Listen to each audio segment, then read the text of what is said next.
everyone, welcome back to Simi Foundation. This is me Nikki Gupta and today I am going to teach you money and banking, the concept of money and banking, which is a very important part of macroeconomics for class 12. So let's get started. So first of all, let us take money and then we will discuss about banking. तो money की definition में है money act as a medium of exchange which is generally money act as a medium of exchange which is generally acceptable and also a legal tender. What do you mean by legal tender here? Legal tender का मतलब होता है कि जो by law हम किसी भी चीज़ को एक्सेप्ट करते हैं वो लीगल टेंडर में आ जाती है. फॉर एग्ज़ाम्पल, जैसे हमने किसी चीज़ का, किसी प्रॉपर्टी का लीगल टेंडर लिया है या फिर किसी एरिया का लीगल टेंडर लिया है, तो दिस इज़ लीगल टेंडर. तो इसको बाय लॉ एक्सेप्ट किया जाता है. तो फीचर्स हैं मनी के. Liquid asset. Now what is meant by liquid asset? Liquid का मतलब ये नहीं है कि लिक्विड फॉर्म वाटर या फिर जूस वगैरह, ये this is not liquid asset here. Liquid asset mean cash, जो कि कन्वर्टेबल हो जाती है कैश के अंदर. तो मनी है जो मोस्ट लिक्विड एसेट है. Money is the most liquid asset. Liquid asset is that can be easily exchanged for goods and services. For example, हम कुछ गुड्स लेते हैं किसी से, किसी शॉपकीपर से कोई सर्विस लेते हैं, तो वो लिक्विड एसेट में आ जाती हैं. लिक्विड एसेट दे के हम उस चीज़ को ख़रीद सकते हैं. फॉर एग्जांपल, हम कैश दे के किसी भी चीज़ को ख़रीद सकते हैं. तो मनी सबसे ज़्यादा कन्वीनियंट वे होता है हमारा, इसीलिए मनी को हम सबसे ज़्यादा यूज़ करते हैं अभी तक भी. Now next is general acceptability. General acceptability में मतलब कोई भी इसको लेने से मना नहीं कर सकता. फॉर एग्जांपल, हमें कुछ चीज़ ख़रीदनी है, तो अगर किसी शॉप पे जाना है, कोई सब्ज़ी ख़रीदनी है या फिर कुछ भी है, तो ख़रीदना है, तो उसके लिए हमें जनरल एक्सेप्टेबिलिटी की रिक्वायरमेंट, कैश की रिक्वायरमेंट होती है. अब तो डिजिटल मनी भी आ गई है, लेकिन कैश को लेने के लिए कोई भी हमें मना नहीं कर सकता. तो ये इसकी जनरल एक्सेप्टेबिलिटी होती है, सब जगह इसको माना जाता है. Now what is voluntarily acceptable? Third feature is voluntarily acceptable. तो वॉलेंट्रली एक्सेप्टेबल मीन्स जो अपनी इच्छा के अनुसार हम एक्सेप्ट करते हैं. फॉर एग्ज़ाम्पल,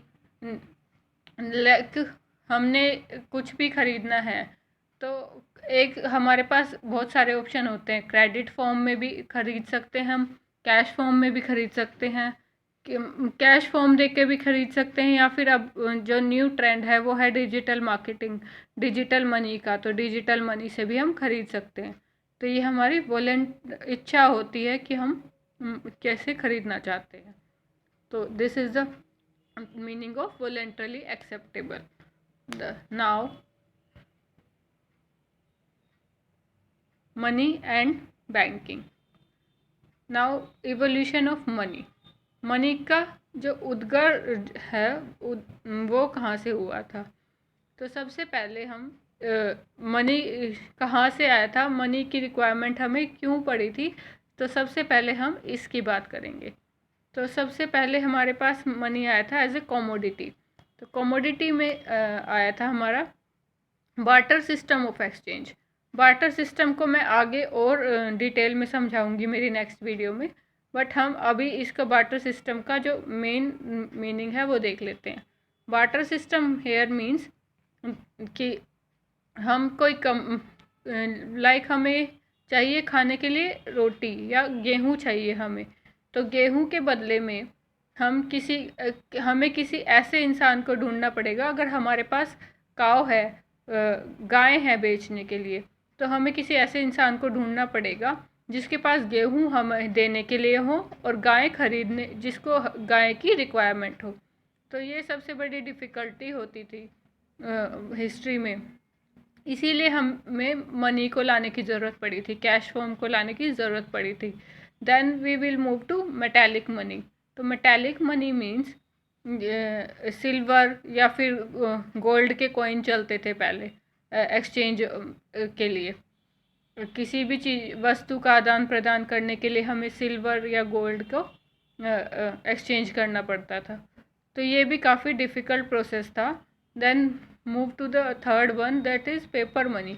पेपर मनी आया 1930 के टाइम पे। तो उस टाइम पे क्या था कि सबसे ज़्यादा medium of exchange paper money use होने लग गया। पेपर मनी अभी भी यूज़ होता है, मेटालिक मनी भी इवन यूज़ होता है, बट वो गोल्ड और सिल्वर की फॉर्म में यूज़ नहीं होता। इसका हमने दूसरा सब्स्टिट्यूट निकाल लिया है। अब आ गया हमारे पास लास्ट वन इज़ बैंक और क्रेडिट मनी। तो बैंक मनी क्या है और क्रेडिट मनी क्या है? बैंक मनी ये होते हैं जो चेक के फॉर्म में हम किसी को पेमेंट करते हैं किसी भी चीज़ की, या फिर जो अब एक और चीज़ है डेबिट कार्ड। डेबिट कार्ड होता है प्लास्टिक मनी।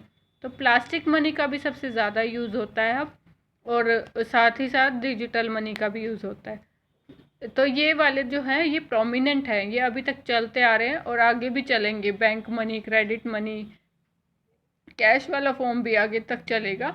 और धीरे धीरे ये डिजिटल में चेंज हो रहा है, लेकिन some people can not use this, some people are not able to use this, so ये अभी भी चलता जा रहा है कैश वाला form. Now last one is digital money. Digital money refers to any means of payment that exist in purely an electrical form. Electrical form means हम जो फ़ोन से पेमेंट करते हैं, लाइक फ़ोन पे, या फिर जो भी ट्रांजैक्शन हो रही है पेटीएम के थ्रू, फ़ोनपे के थ्रू, ये सब हमारे डिजिटल मनी में आ जाता है। Money is here, money is not physically tangible. Tangible means we can not touch that money, like a dollar और डॉलर बिल और एक कॉइन। कॉइन को हम टच कर सकते हैं या फिर डॉलर बिल को भी हम टच कर सकते हैं, बट जो डिजिटल मनी है उसको हम सीधा ट्रांसफ़र कर देते हैं किसी भी सब्ज़ी वाले के पास या मिठाई वाले के पास, या जो भी हमें कुछ ख़रीदना होता है उसके लिए। Now what are the function of money? तो फंक्शंस को डिवाइड किया गया 3 फंक्शंस में, primary function, secondary function and third one is contingent function.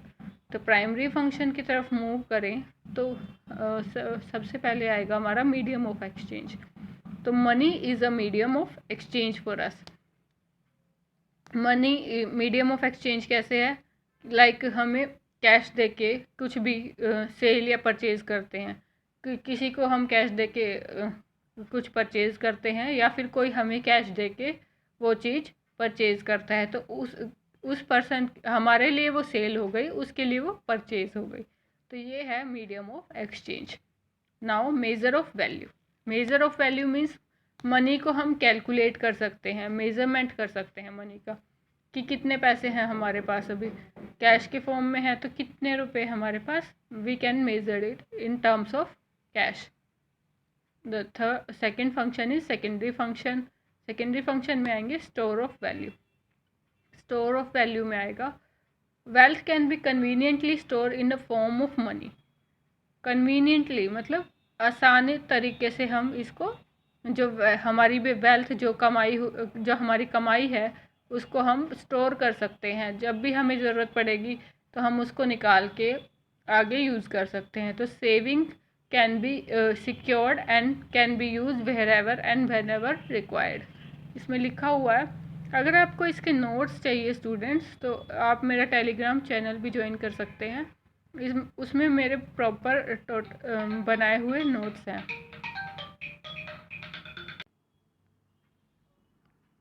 Now store of value means कि हम किसी भी मतलब सेविंग कर सकते हैं, उसको पैसे को जमा करके रख सकते हैं, तो इसका मतलब है स्टोर ऑफ वैल्यू।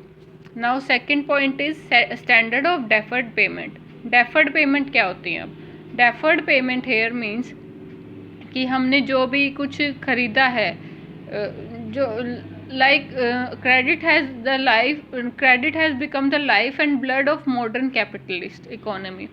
मतलब क्रेडिट की जो हमारी ट्रांजेक्शन होंगी वो मॉडर्न वाले जो कैपिटलिस्ट हैं, कैपिटलिस्ट कौन होते हैं? जो वो फाइनेंस करते हैं मनी का, उनको कहते हैं हम कैपिटलिस्ट। तो उनके लिए सबसे ज़्यादा इम्पॉर्टेंट पॉइंट है क्रेडिट। तो in million of transaction instant payment are not made. Instant payment में नहीं करते हैं कई ट्रांजेक्शन में, तो debtor make a promise that he will make payment in some future date. तो ये इसका मतलब डेफर्ड पेमेंट का मतलब है हम किसी को उधार दे रहे हैं और जो उधार लेने वाला है वो कहता है कि हम आखिर में इसकी पेमेंट कर देंगे, मतलब हमारे पास जब भी मनी आएगा। तो इस तरह से money act as a standard of deferred payment.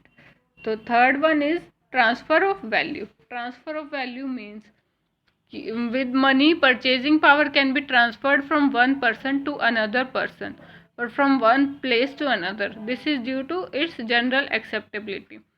मतलब कैश मैंने किसी को दे दिया, वो आगे किसी और के पास ट्रांसफ़र होगा, फिर नेक्स्ट वो किसी और के पास ट्रांसफ़र होगा। तो इस तरह से ट्रांसफ़र ऑफ वैल्यू होता है मनी का। तो इसकी जनरल एक्सेप्टेबिलिटी है, मतलब कहीं भी हम कैश को देते हैं।